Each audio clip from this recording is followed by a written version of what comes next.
କବିଙ୍କ ଜନ୍ମ ଓ ବାଲ୍ୟକାଳ ସମ୍ବନ୍ଧରେ ବିଶେଷ କିଛି ଜଣାଯାଏ ନାହିଁ। ସେ 1440 ମସିହାରେ ଜନ୍ମଗ୍ରହଣ କରିଥିଲେ ବୋଲି ବିଶ୍ୱାସ କରାଯାଏ। ତାଙ୍କର ମାତା ଥିଲେ ଜଣେ ବିଧବା ବ୍ରାହ୍ମଣୀ। ଜନ୍ମ ପରେ ତାଙ୍କ ମାତା ତାଙ୍କୁ ବାରାଣାସୀ ନଗରର ଏକ ଜଳାଶୟ ନିକଟରେ ନିରାଶ୍ରୟ ଭାବେ ଛାଡ଼ି ଚାଲି ଯାଇଥିଲେ। ନିରୁ ନାମକ ଜଣେ ମୁସଲମାନ ତନ୍ତୀ ଶିଶୁଟିକୁ ନିଜର ଗୃହକୁ ନେଇ ଲାଳନ ପାଳନ କଲେ। ନିରୁଙ୍କ ପତ୍ନୀ ନାମା ମଧ୍ୟ ଶିଶୁର ଉପଯୁକ୍ତ ଯତ୍ନ ନେଇଥିଲେ। ଏଣୁ ଶୈଶବ ଅବସ୍ଥାରୁ କବିର ଏକ ମୁସଲମାନ ଗୃହରେ ଲାଳିତ ପାଳିତ ହୋଇଥିଲେ।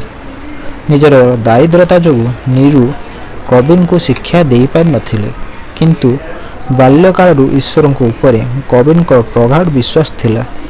ସେ ବହୁ ସମୟରେ ଜନ୍ମ ଓ ମୃତ୍ୟୁ ସମ୍ବନ୍ଧୀୟ ତତ୍ତ୍ୱ ଉପରେ ଗଭୀର ଚିନ୍ତା କରୁଥିଲେ। ସେ ଉଭୟ ହିନ୍ଦୁ ଓ ମୁସଲମାନ ଧର୍ମର ଅନେକ ସାଧୁସନ୍ଥମାନଙ୍କୁ ସାକ୍ଷାତ କରି ସେମାନଙ୍କ ସହିତ ସାହିତ୍ୟ ଧର୍ମ ସମ୍ବନ୍ଧରେ ଆଲୋଚନା କରୁଥିଲେ। ହିନ୍ଦୁ ଧର୍ମ ଓ ଚିନ୍ତାଧାରା ତାଙ୍କୁ ବିଶେଷ ଭାବେ ପ୍ରଭାବିତ କରିଥିଲା।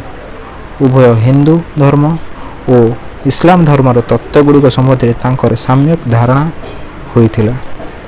ସେ ବିବାହ ପରେ ଜଣେ ସାଧାରଣ ଗୃହସ୍ଥ ଜୀବନଯାପନ କରିଥିଲେ। ତାଙ୍କର ଗୃହସ୍ଥ ଜୀବନ ଅତ୍ୟନ୍ତ ସରଳ ଥିଲା।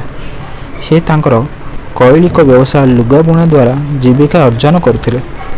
କବିର ବିବାହ ପରେ ଦୁଇଟି ପୁତ୍ର ସନ୍ତାନ ମଧ୍ୟ ଲାଭ କରିଥିଲେ। ସେ ଗୃହତ୍ୟାଗ ପୂର୍ବକ ସନ୍ନ୍ୟାସ ଜୀବନଯାପନ କରିନଥିଲେ।